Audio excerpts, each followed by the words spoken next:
a scintillating day, a power-packed day one. Addressed by Honorable Prime Minister, he spoke on digital infrastructure, spoke on rollout to reach out, and obviously he spoke a lot on tech innovation. While innovation is a bridge between challenges and opportunity, open architectures and implementing open RAM is another such innovation which has its own opportunities. At the same time, there's a lot of discussion buzz around it. To take this intent forward, we are going to discuss today the open RAM. Does it hold answers to the evolving telecom landscape as we have been seeing the global implementation and also in India since a while? And we'll talk about that. A quick introduction. I'm Yogesh Sharma, Director with KPMG in India, and I'll be moderating the session. With me, we have esteemed panelist, Mr. Vikas Dixit. He is an AVP in Reliance Jio and heads new product innovation, has more than 20 years of experience, and representing Reliance Jio like Open RAN Alliance, Small Cell Forum, and has been contributing in more than 8 working groups of ORAN lines. A very warm welcome to us. We have Mr. Sanjay Bhataya. He's a country head for India and regional vice president at Reliving. He has more than 30 years of experience, and with his immense experience in telco industry, we will have his perspective on Open RAN. We have Mr. Tan from Intel.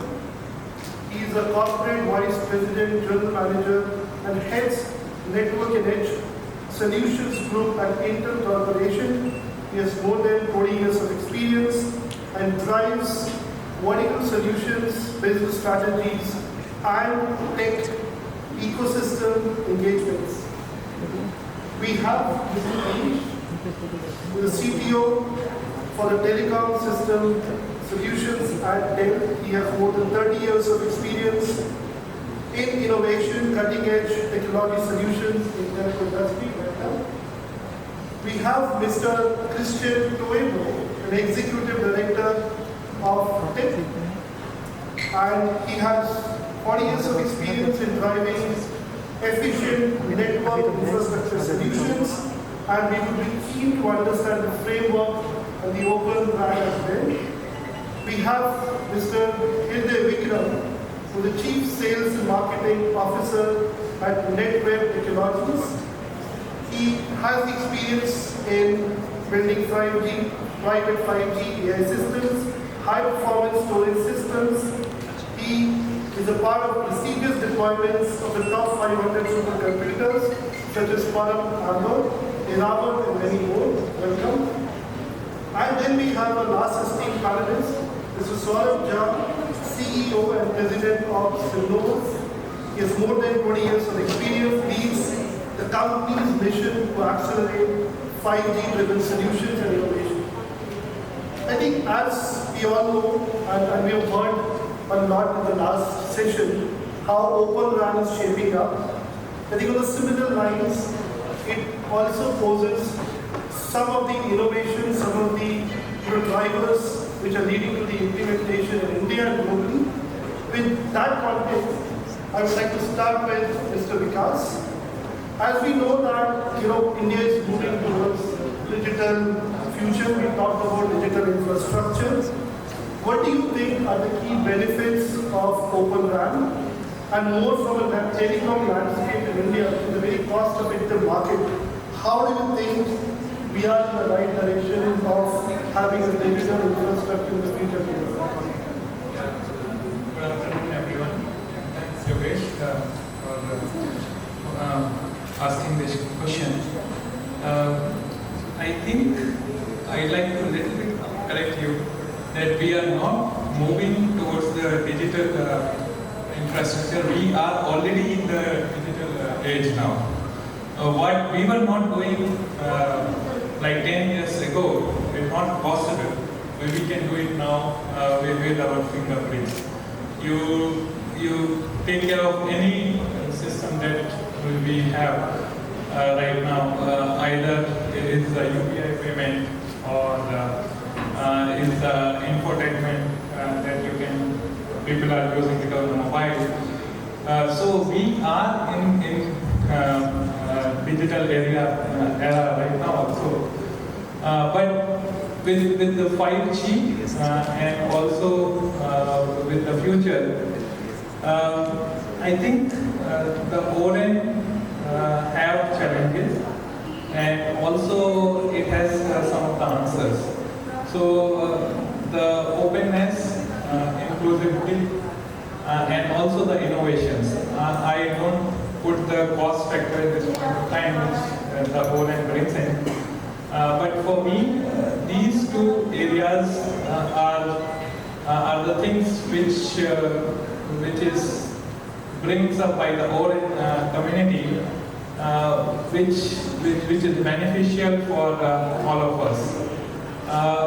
So to give you some examples that I did one of the NGRG, this is a new initiative in the ORAN Alliance for the next generation of the networks.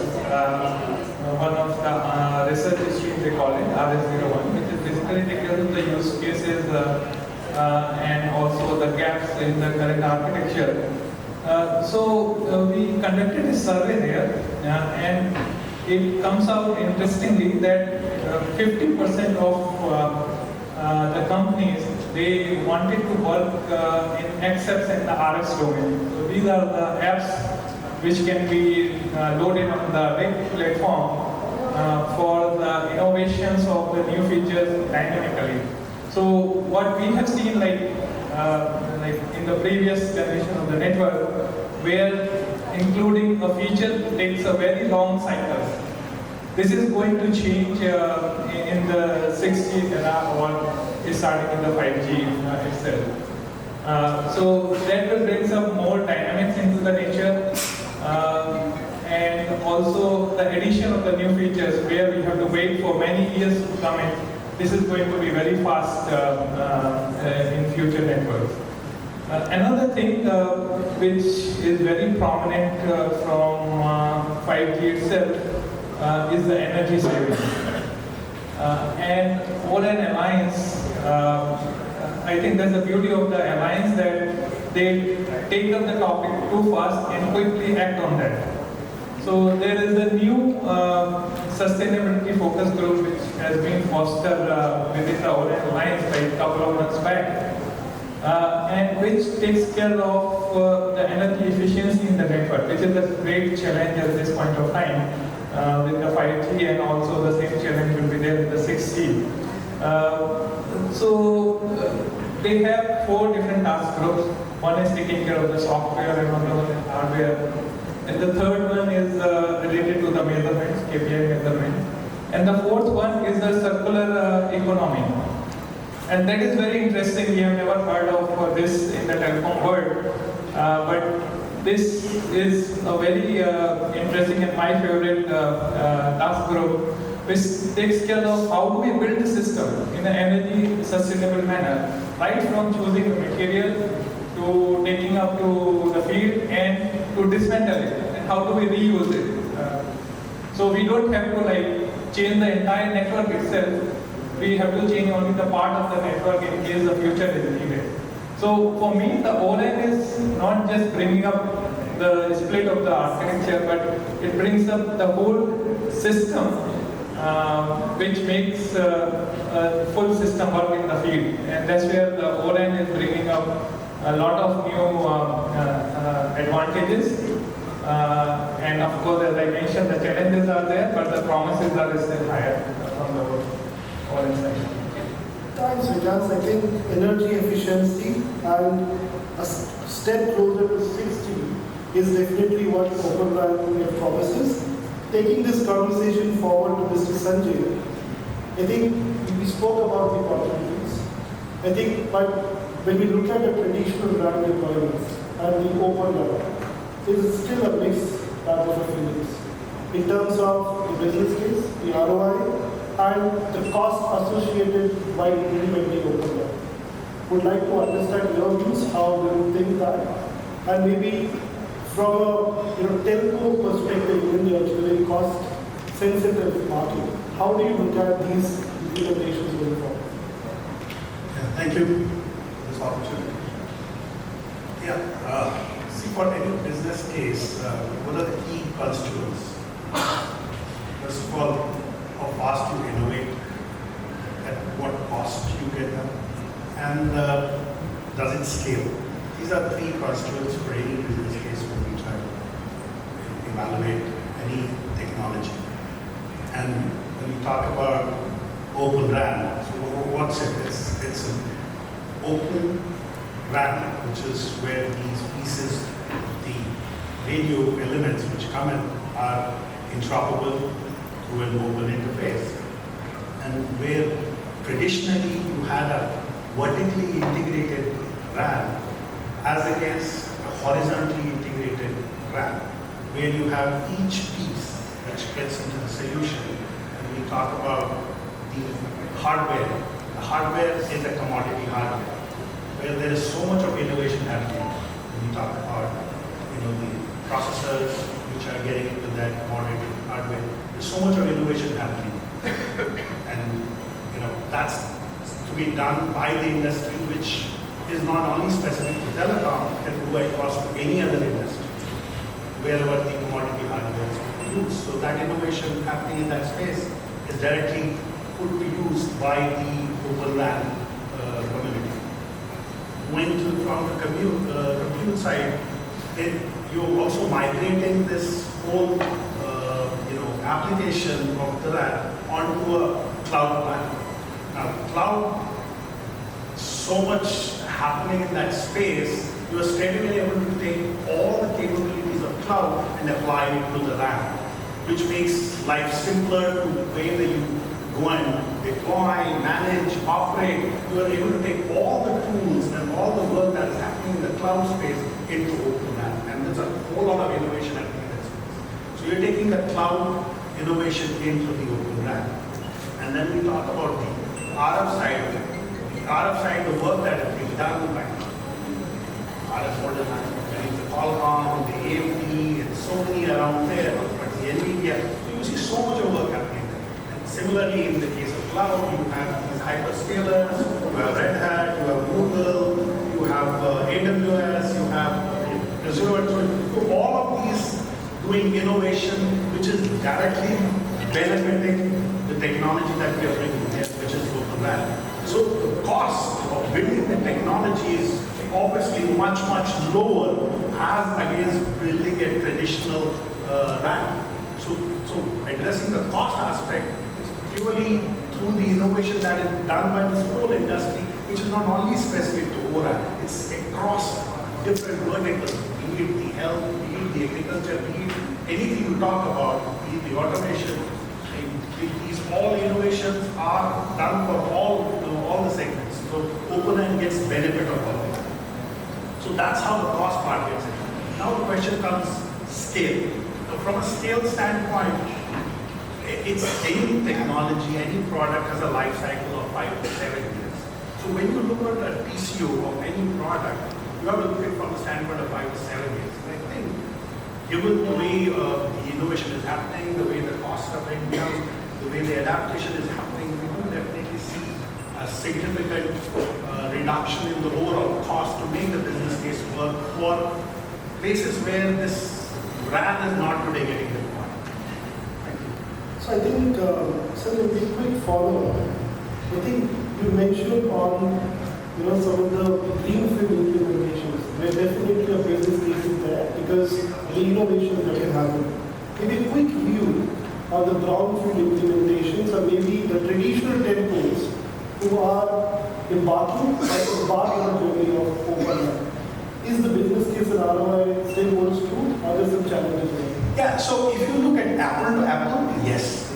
But the problem is, and that problem is what we're trying to solve with Open RAN. So you have a problem where if a new player has to come into the game, he has challenges of interworking with the existing infrastructure.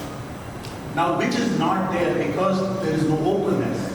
So if a new player has to come, And this is like, grabbing a territory or a geography which the RAM guy does, and he knows that that's for within forever, unless somebody rips and replaces, and that rips and replacement cost is towards that new vendor. And that is what is prohibitive, and that is what is constraining a new player or a new technology like Open RAN to come. But otherwise, if you try to do an apple-to-apple comparison, certainly Open RAN fits any scenario. Thank you for the inputs. I think with commodity hardware and innovation taking into words, I'd like to pass it on to Mr. Dan. What do you think that the opportunities for the hardware vendors, considering we have virtualization, we have an orchestration, we have a disaggregation, which is now extended to the age of AI? How do you think this transition is happening? Yeah, I think the first thing I'd like to comment on is that I am a believer in this movement that we're seeing across telecommunication networks. We are seeing a big push to open as well as virtualized architecture. And this journey, it actually started in the core network, and all of us work together. Now we're actually seeing over 60% of all core network deployments being virtualized and cloud native. So it can happen. And obviously today's panel is about Open RAN, but I believe the work we've done in the last 10 years puts us in a good position to drive the cloud scale economics and the server economics that Sanjay just spoke about going into RAN. And then once you have that open, virtualized radio access network platform, it's open by nature. So all of a sudden, to your question about the value chain, how the value chain can truly take advantage of this, deliver great services for the telcos, it's open. Therefore, you get a lot of participation, whether it's ISPs, whether it's hardware vendors, whether it's silicon vendors, all innovating on that platform to deliver a greater TCO, that greater scale, and greater agility. And just a couple of points of where hardware vendors, but really the whole value chain can help solve operators' TCO. When you think about a more automated network, and you think about having an open server platform, you now have the opportunity to introduce software upgrades far more quickly as well as frequently, taking advantage of the latest standard specifications, the latest technologies, and latest features of that hardware platform. Furthermore, as your network gets more and more automated, you can actually do hardware upgrades more quickly and more frequently as well, taking advantage of Moore's Law, greater CPU performance, greater new CAS innovations on the cloud layer, all to drive that scale and economics that's commonly found in both IT data centers and both clouds into the radio access network. And the last thing I will say is that when you look at the deployments, we have actually seen a healthy amount of deployments on virtualized RAN, and the KPIs are looking good. So I am pretty bullish on this technology, and I do see it taking off in the back half of this decade and really driving towards as we get to 6G. Sure, I think that's a quite promising thought. I think with that we go to Mr. Manish. I think a point was mentioned. I think commodity hardware, 60% core is virtualized, a bullishness on the Open RAN platform. What do you think about interoperability? Because that's where, it's always a tussle, I would say, or the opportunities between the incumbents, startups, and the software players. How do you see the key aspects of the Open RAN being implemented on a larger scale? And how can we integrate seamlessly so that it actually becomes 100% implementation or across the networks truly? Yeah, first of all, thank you for having me. Pleasure to be here. I'll just build on Dan's comments first that we've seen this transformation happening in the whole network, and we now see this coming more and more onto the radio access network. You had a question earlier in terms of where we've seen some of that in greenfield or brownfield. I come from Dell Technologies. We've been part of one of the largest North American greenfield rollout of digital networks, and we've been providing the infrastructure, the management, automation, all that's out there. Now, you also touched on brownfield. Let me give you the examples that we have. For example, Vodafone out in Europe, the rollouts in the UK. That's a brownfield, okay? And they started small, they continued to scale, and now they've talked about, again, expanding the rollouts already. In Eastern Europe, Vodafone, along with Orange, again, brownfields and a RAN sharing use case, where they're again deploying Open RAN. So in my view, Open RAN is a foregone conclusion. This is going to happen. It's just a matter of time and getting there. But there is just no going back on that. The reasons are very simple and compelling. First and foremost, taking advantage of the rate at which the silicon is innovating. Again, Dan said, moves law, taking really advantage of that. And I think the whole RAN part of the network has been missing that. And if you really dig into the details and think about it, what's the biggest asset for an operator? It's the spectrum. To improve the spectral efficiency, what do you need? More compute power. The more computing I can do, the higher order of MIMOs, etc. I can go for. I can deliver more throughput, I can deliver more speeds and speed. If you are an operator, you really need to think about how do I start to take advantage of this silicon innovation side. Now the question that comes in is how do we do it? I'll say this to you, I come here from Dell, right? And I look at what PCs did to mainframe is what Open RAN is about to do to the RAN networks. And which is, when we were going to start to disaggregate, we'll see innovation happening at every site layer, from silicon to gas, to workloads, to radio units, and more. The question now then is, you still have to bring all these pieces. You have to make them work. And this is where interoperability comes. Start, first of all, with the work that's going on with standards. There is still more work to be done in ORM lines. I've been on the record to say they've been adding one too many options. There's more work that they need to do to align the industry more upfront and really mature kind of standards that we need to see. There's definitely more work there to do. Then bringing the ecosystem, and we need to put the right labs, the right framework in place to do proper safety testing and so on.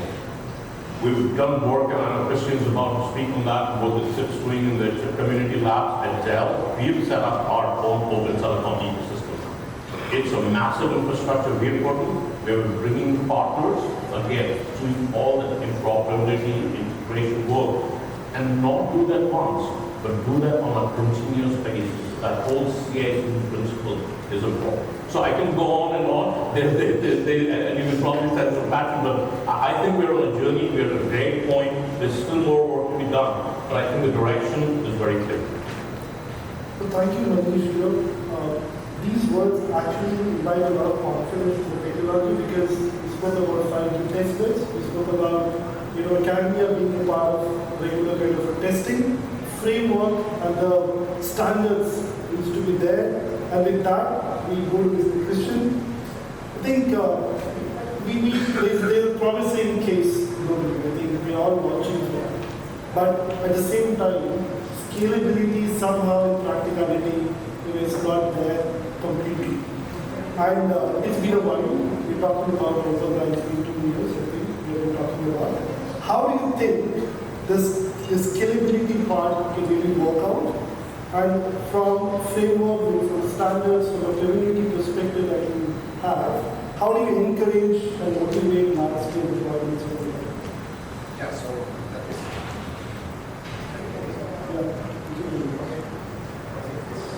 A bit of a cold, so I can't speak so loud. So first of all, I think the colleagues here, esteemed colleagues, built this case very well. And I think we come from a situation where to really scale up the technology, the network domain requires a number of things to be in place. There needs to be standards. Standards for Open RAN are there. Well, they said there's still work to be done. It's already there and it's deployed quite well. So R&D needs to be there. We see the products, the technology maturing. In fact, when I spent now a few days in incredible India, I'm meeting all these companies that I didn't even know existed, who are developing software, hardware, as well as services associated. So those pieces exist. What we are working on right now, to Manish's point, is how do we bring it together in an industrial phase. Think for telecom infra projects' main mission now is to create a global certification regime that will make sure that Open RAN solutions can be integrated and verified to a level that it creates the confidence for the operators to be able to move to the next phase. So they don't have to do the R&D themselves to keep things together. So that's definitely a work in progress, very strongly encouraged, particularly by some governments like the US government as well as Indian government in their operation on web, supporting open RAN. One thing we haven't talked about much yet, and something that we are discussing and working within TIPS community, is about once you have these solutions ready, integrated, certified, you still need to scale. And that scaling needs not just technology, it needs a working ecosystem of organizations that have global reach. And those of us who've been part of deploying successfully 2G or 3G around the world know that you need to be able to build, operate, support in every single part of the world. And I think we need more discussions on how do we actually build a working ecosystem that includes the technology companies, hardware, software, as well as service companies that are able to provide that service cost effectively in every part of the world. So that's the next step to work on, whether it's 5G, 6G, or a mix of various radio technologies. A lot of work left to be done, but I think we're getting there. Hey, Christian, it's been said it requires a collaboration. It requires a collaboration with different regulatory bodies in some geographies. There's some work done by the TIP community. There's work being done by 4 and Alliance. We have 3GPP, we have ITU, we have the software players, we have hardware players. We're vouching for this in different countries. The different approach to look at this open RAN implementations. How do you think, from a community perspective, the collaboration is happening? Because that has to happen. So first of all those organizations you mentioned are needed. You need ITU for spectrum, for example. You need 3GPP to formalize the standards. You need Open Alliance to secure the continuous consistency of the specifications for Open RAN and also to validate the conformance and interoperability. You need Telecom Infra project to make sure that you can industrialize and provide pre-integrated certified solutions. And I think we are all in violent agreement how we work together. In fact, we had a discussion with our own Alliance friends just earlier this week on how to make sure we communicate consistently who does what. But on top of it, we need the community of those different industrial organizations to play together. And in that sense, organizations like Open Alliance or TIP have a crucial role as they are really there to enable and to make things happen rather than make a business for themselves. Because this requires enablement on a global scale. And I think another point, another question. You mentioned certifications. I think even in our country, maybe globally, we may not find a lot of open RAN experts because the certifications is not there. And maybe people who understand how the technology and the shift is going to happen from architecture standpoint, architecture. How do you think? How should we upskill? Any views on that? Yeah, the upskilling and talent challenge for our industry is actually fundamental. I personally think we won't be able to upskill to the level is needed. Actually, automation is needed on top of it. Because it's not just about the skills, it's also the kind of pace of change and the complexity what needs to be managed requires a high level of automation, which I think we already see happening in our industry. But I think upskilling in general in our industry is a matter of realizing that there will not be a border between telecommunications and IT anymore. We are using the same technologies, the same ways of working, software, hardware disaggregation, cloud technologies. I think a lot of this is actually also a personal challenge. We all need to realize that we need to keep pace with the change.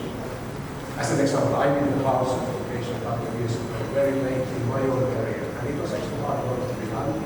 So beyond this basic education that we will get from our great universities, I think there's a big portion of responsibility and accountability of each professional to keep track of the change. Thank you so much. With that, I'll go to Mr. Hinde. I think the ground is already set at open RAN is there is going to prevail. How do you think it is going to expedite private 5G models? How do you see the Indian market going? We see again it's a matter of business case in the hardware, the way we look at from a use case perspective. What is your view on that? How it is going to contribute, and maybe how do you what will address the situation with the private 5G operations? See, this is quite an interesting aspect actually. First of all, thank you for inviting today. And why this is quite interesting is that first of all, I'll divide you into three parts. First, you have asked that what is the situation of private 5G, and probably readiness of India is something which is required to be understood. So, first thing is that India is already catching up very fast as regards adopting 5G is concerned. Although worldwide there have been multiple deployments which are going on in the private 5G front. We have been, fortunately part of certain worldwide deployment. That's the reason I can talk from that perspective. And since India is catching up very fast, this is something definitely an opportunity on the private 5G front.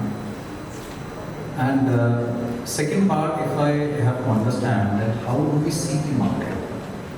Other than if we have to understand that other than the theoretical use cases or theoretical market sections which are touted to become the major use cases in coming time.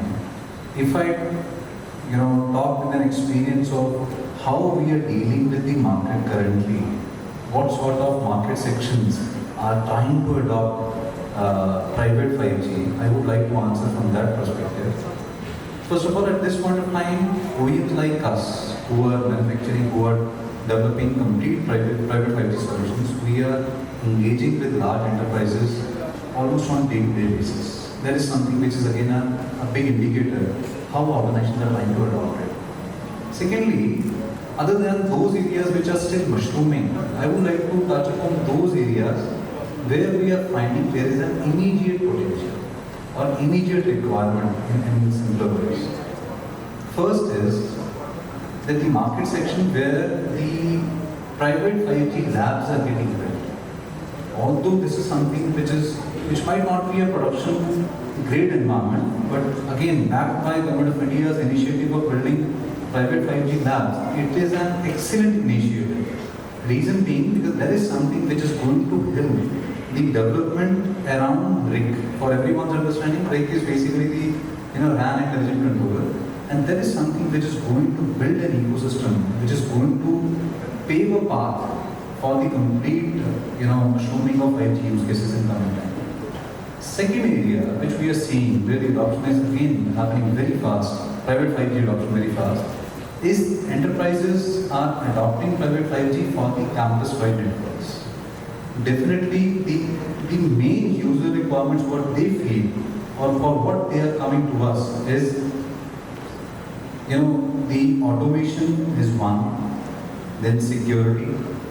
Apart from that, smart warehousing for very large corporates or very large enterprises.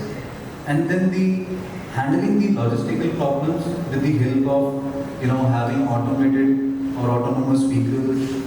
So these are the areas where we are already in touch with many organizations, large enterprises, where they see private 5G deployments to be done. Apart from that, defense is a sector or the market where private 5G is gaining a lot of traction, and it is now beyond just traction, I would say, because concern of faster communication, secure communication is the need of the hour for defense.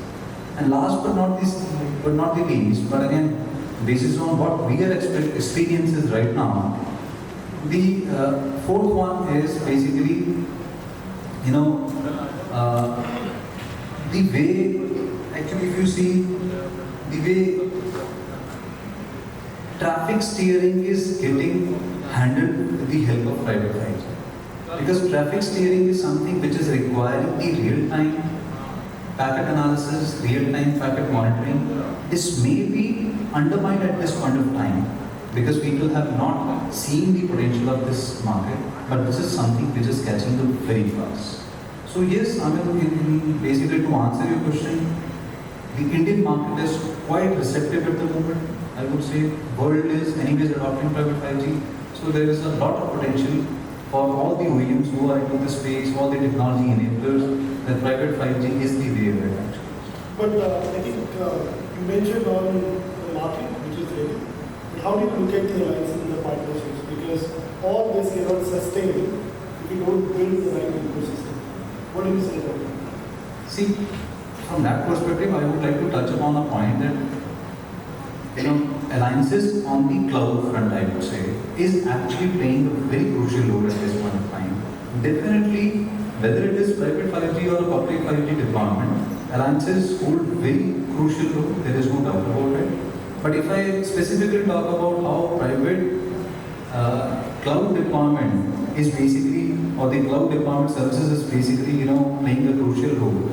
On that front, I can easily say, with ORAN, the disaggregation has happened. We all know about it. And there is something which is helping actually to put some, LAN components, or you can say core components, to move to the cloud. It can easily keep some components or keep some functions onto the cloud, right? And that is where the infra for cloud and the infra for and these, cloud deployment services, alliances on that front plays a really crucial role.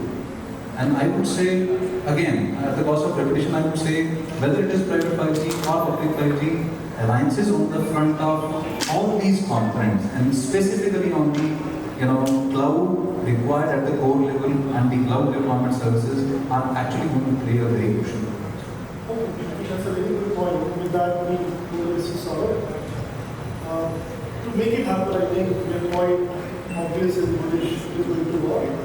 But do you see challenges or changes or need some frameworks to have this happen on a large scale? Because adoption is still limited. Do you think any push that is required from the industry leaders to the regulators, from a framework perspective, regulatory perspective, that this should happen in order to get this as a mainstream technology first generation? So thanks for the question. I'll try to keep it a little short in the interest of time. I'm very glad to hear from my fellow panelists whatever they said so far. What I truly believe is that the Open RAN not only holds the answer, but it is a path to the evolved telecom landscape. I was just talking to Christian before we started this session that we have to start foreseeing having the telecom infrastructure going forward as an IT infrastructure. It is not going to remain as what it is today, what we see. In that direction, there are many challenges, of course, and we all have to deal with it in our own capacities, wherever we are. I think the standardization is obviously there, that most of us have spoken about. We are already contributing to it. There has to be more participation. But the most disruptive thing that we should all do consciously is that, I see Open RAN as a freedom from the traditional telecom space, right? So the most disruptive thing that we should do is we should be more inclusive. We should allow more and more new players in the industry. And to be able to do it, we have to set up the framework. We have to provide them an infrastructure, which can be a public-private partnership, where it involves some alliances, bodies like TIP, major private players. And when I say private players, it's not just the software, not just the hardware. We have to work together. It's not going to be just a software company or a hardware company like that. It has to be a combination of both skill sets, where you do software innovation, and then it needs the compute power of our x86 platform. Right? That's going to be the future of Open RAN. And we have to continue doing all these interoperability tests. I have seen, correct me if I'm wrong, I have not seen any of these happening in India, but there are many such events like Bugfest or Gotech Labs in US, at least 6 of what I know. I think we should start some such initiatives in India as well. And of course the government funding and push is definitely needed, because we have to involve the regulatory bodies, frameworks, as well as the academia as well. That's what I would say. Thank you. Thank you, Saurav. Thank you for that. I think I would like to have a very quick concluding statement on the point. To mention that India is done on certain things, US has done some huge work around that. How do you think it is going to mature over the years? Because Honorable Prime Minister spoke about IT between next year on 60. We already have a vision paper for 60. How do you think, how do you think in terms of maturity, how long it is going to take from an Indian perspective to become a mainstream? I think, if I talk about the Indian perspective, we have a lot of potential here. India has a lot of potential. There are many innovators, new startup companies coming up. In fact, I see a lot of acceptability even in the existing players in welcoming these new entrants, which is great. And I also see that government is taking initiatives towards, like chip manufacturing. That is a great initiative, and that is definitely a must. If you look at it, chip manufacturing and local availability in the domestic market is very important in perspective of having processors, availability, servers, and things like that, hardware infrastructure. So that way government can help, and also government should include more and more institutes like IITs and other education institutes so that they can set up their own interoperability test labs, which also involves the private players in the game. Okay, thank you, Saurav. Being relatively looking for governments in the market, we need an ecosystem to drive so that it gets matured. How do you think the space for the startups, the new players in the market? Because as we move towards disaggregation, we are moving towards more innovative use cases. How do you see that space, and how do you see the future in India for this tech innovation perspective? Yes, I think this is something which is, again, I think this idea is backed by Government of India, I guess. Reason being, if you see overall, you very well capture the point that how things have got disaggregated with the help of Open RAM or with the help of the reception of 5G. So with the concept of disaggregation, there is something which is the beauty of RAN, I would say, or the beauty of 5G at this point of time. How it is helping the ecosystem of startup to mushroom even more or usher in coming years, is that if you look at the overall set of components, be it compute, be it code, be it cloud deployment, be it cloud solution itself, which is becoming an integral component of the overall solution, you can have chances given to all those startups who can partner with buyer organizations, seller organizations on each component. You can provide cloud services, and you can flourish yourself in that area. You can develop hardware, because you can see how Make in India is coming up very fast, and it is something which is given equal importance nowadays.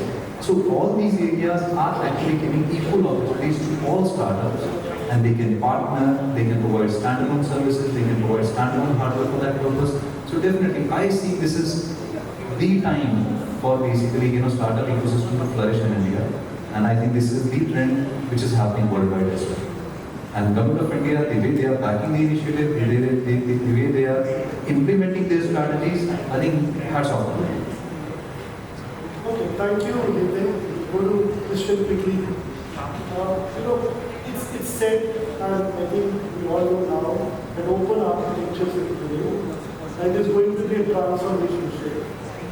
How do you look at this going to be continuing from a deployment perspective?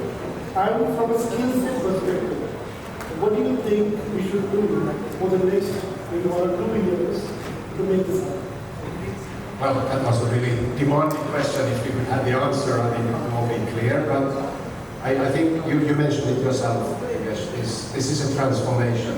And I think I spent some time being a system integrator working with cloud transformation. I think this is a very similar journey that has happened in enterprises, where you need to adapt to a new reality of how you deliver your service. And it will impact everything in your organization. So we actually had TIPS yearly conference, Fuse, 2 weeks ago in Madrid. We started a discussion beyond technology, which is about how do you operationally transform an industry that is coming from very well structured, almost siloed approach in different parts of the organizations. Certainly from the development all the way to operating networks. And I think we start to see what it actually means. It means, for example, operators we want to make use of this technology and be in the lead, need to take on a larger responsibility. You can't just be relying on your suppliers. You have to take a grip on the technology and figure out how you want to use it. That's exactly what successful enterprises have been doing when they go through their cloud transformation journey. Secondly, you need an emerging services capabilities, services industry, which is very much linked to the talent aspect. We have the great system integrators, many of the Indian companies actually, that have been crucial in executing this cloud transformation or the ongoing cloud transformation in enterprises. I foresee something similar in our telecoms industry to occur, where you have the service capabilities provided by organizations that are really focused on providing efficiently the best talent to be used, acquired, used in these transformations. And I think that is a crucial part of that scaling up that goes beyond the product and technology and standards. I'm very interested in the next 2-3 years to see. Thank you, Krishna. I think Manish, you mentioned, you emphasized on 2 keywords that I noted: standards and ecosystem. I think there's a push from the government of India. There's amendments in the bill. We have come with the data protection bill. There's already a 6G vision paper. What else do we need to look at? Yeah, I mean, we need to get more trials and rollouts initiated, because we have to do the work to the standard quality. And I agree with Christina. I want to make sure my point is not misunderstood. There's great work that was done in order to line into developing standards, and kudos and hats up to them. My only point was, if they're adding too much sometimes functionality into the spirit option involved, there's probably more opportunity to align the industry up front and make that more efficient. But I think, I'll say this, when it comes to Open RAN can benefit a lot from India. And I think India can benefit a lot from Open RAN. And I think there is a business opportunity here to really play on the key. Now, if you think about it, India, by the way, say that, India brings some very unique requirements. Think from an environment perspective. Going from Kashmir to Rajasthan, we're talking about -20 degrees, 65 degrees temperature variance. You need to stress the underlying infrastructure and hardware, which we are doing right now. Take that and make it really ready for this kind of thing. If you think from a traffic profile perspective, the traffic loading and traffic profile in this market is the harshest, or one of the harshest, I would say, on the planet. So it puts real demands, and if you can harden the tech here, then it's you can really take it anywhere. The Prime Minister, Modi talked about startups, and earlier there was discussion around XAPs and RFs. And I would argue not only XAPs, RFs, I would argue in every layer, from silicon to hardware to the software workloads to XAPs, RFs. It creates this disaggregation, creates opportunity for innovation to spur up that startup environment and more. Because today, a lot of those players, the market pathways are blocked. They have no market entry. So when you disaggregate, you open up the opportunity to drive more innovations, spur up more startups, etc., etc. So I'll stop here. But I think, I think there is a lot of opportunity here to be done. But the most important thing, we need to get initiated outside the standard body into the real world trial. Thank you so much. I think we go to Dan. We talked about how do you think it is going to support unsynthetic technology with machine learning? And do you think it's actually quite important to have it? Or it's a step that can be taken later, or other technologies can go in hand in hand, or it's a path to the innovation? Absolutely. If you think about this conversation today, we all talked about having open architecture, disaggregated architecture. What that brings is, it brings in a wide ecosystem. And obviously, the ecosystem can flourish, creating all sorts of innovation spirals on top of this open platform. And then with those ecosystem vendors, they can do magic in terms of helping operators both save money as well as make money. So I personally believe that AI is going to have a big impact, not only on many different industries, which we talked about quite a bit, but right here in telco land as well. And if you think about the use of AI, the use of AI can be used to not only kind of monitor the health of the network, but then dynamically on the fly make real-time adjustments in the network configurations to adapt to what the network conditions are. Furthermore, AI will be utilized to predict what's going to happen in the future of the network, and then use the automation we've all talked about with cloud scale technology to make changes in the network. And again, what this does is it not only helps overall improve operators' OpEx, but it also helps on sustainability initiatives as well, helping them reduce overall power from the network draw, saving money, but also helping the environment. I'll just give you one quick proof point.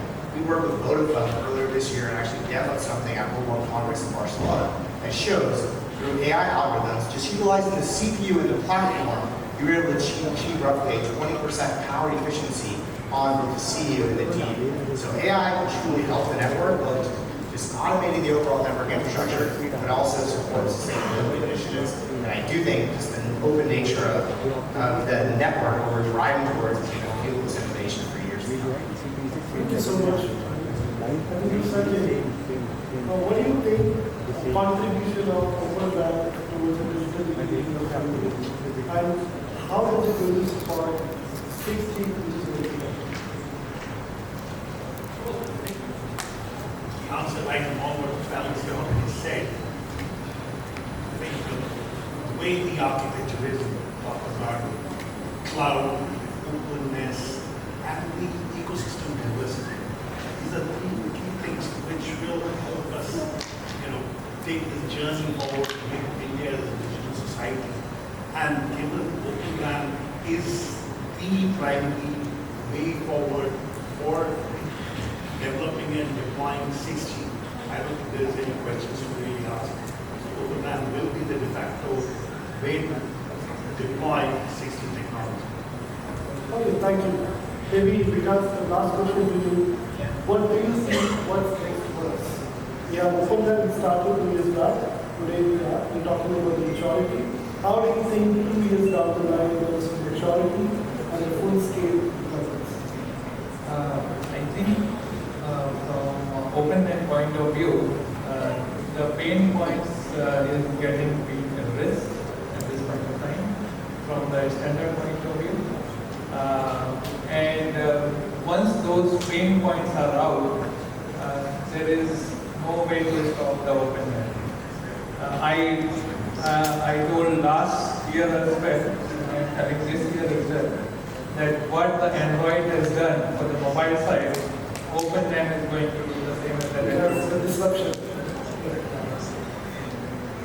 Thank you, because I think before we have this session, any questions from the audience? A couple of questions for the takers. Okay, please. Maybe go ahead. How much is the artificial intelligence part related to 5G? Maybe would you like to answer? Okay, I will take this question. So the intelligent part is going to play a very major role, and that OpenNet Alliance has already been taken care of. And the 3GPP is talking about AI on the air interface, but the OpenNet is talking about AI in every part of the network. And that's where those near real-time rig and the non-real-time rig, they are the platforms on which the artificial intelligence models can be trained and learned. You can see in every part of the network, it is not going to be optimized for one side. It has to be optimized for every side. And that's where the AI and ML play a major role. And OpenNet is a platform, rigs are the platform to run those AI and ML models into the network. If I could just add very quickly on this, because that's a really good question. The AI and machine learning is going to play a role in actually every part of the stack. And you can go all the way down to the physical layer and see improvements that ML will deliver, especially in things like channel estimation. You can go up into the layer 2, you can see the improvements that machine learning can deliver on scheduling. You can go further up, and Dan talked about it in terms of, hey, can I get a more holistic view of network traffic?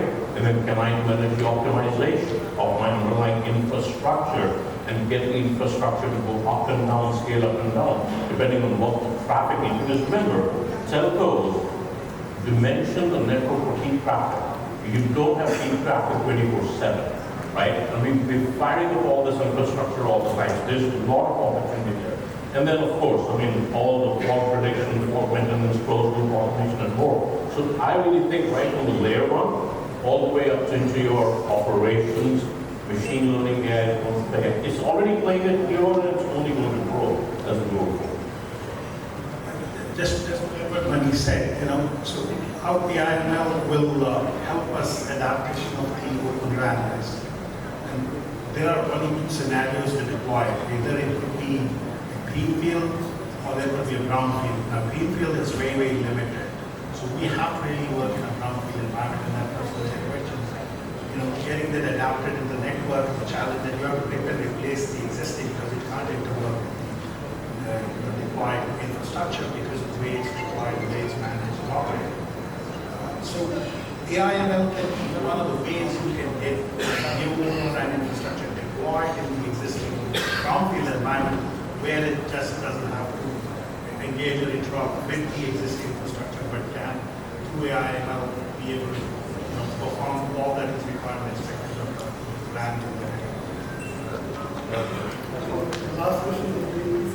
Yeah. How can Open RAN help at the bottom of the pyramid in India? Considering India, 80% of the people are still using 2G networks. There is hardly any connectivity the moment you leave metro cities. So how can Open RAN help there? I mean, we have these technologies, OpenAI, we talk of ML, robotics, everything. But are we concerned only for the top 5% of the people in this country? No, that's a very good question. So I think I'll ask this question. The quick answer, okay. So, why so far the challenges continue to be there is just because the business case is not there for the operator. The revenues are not commensurate with the cost it takes to take the technology to these places where these are still unconnected or they're still on the 2G infrastructure rather than moving to 4G infrastructure. Device side, I will not touch it with you.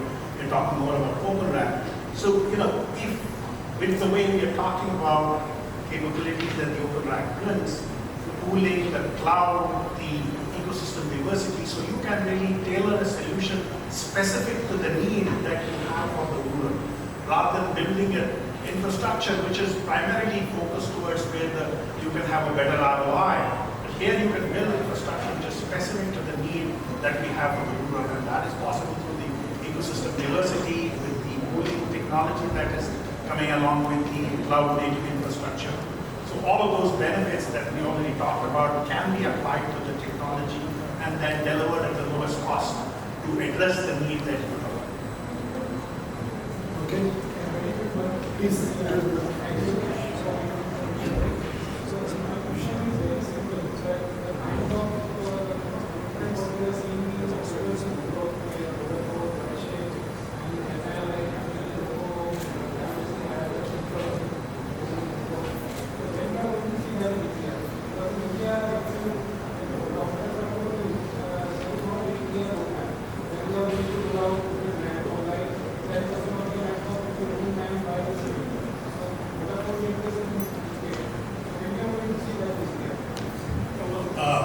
We are all bound by confidentiality with the operator, but all of these are taking steps.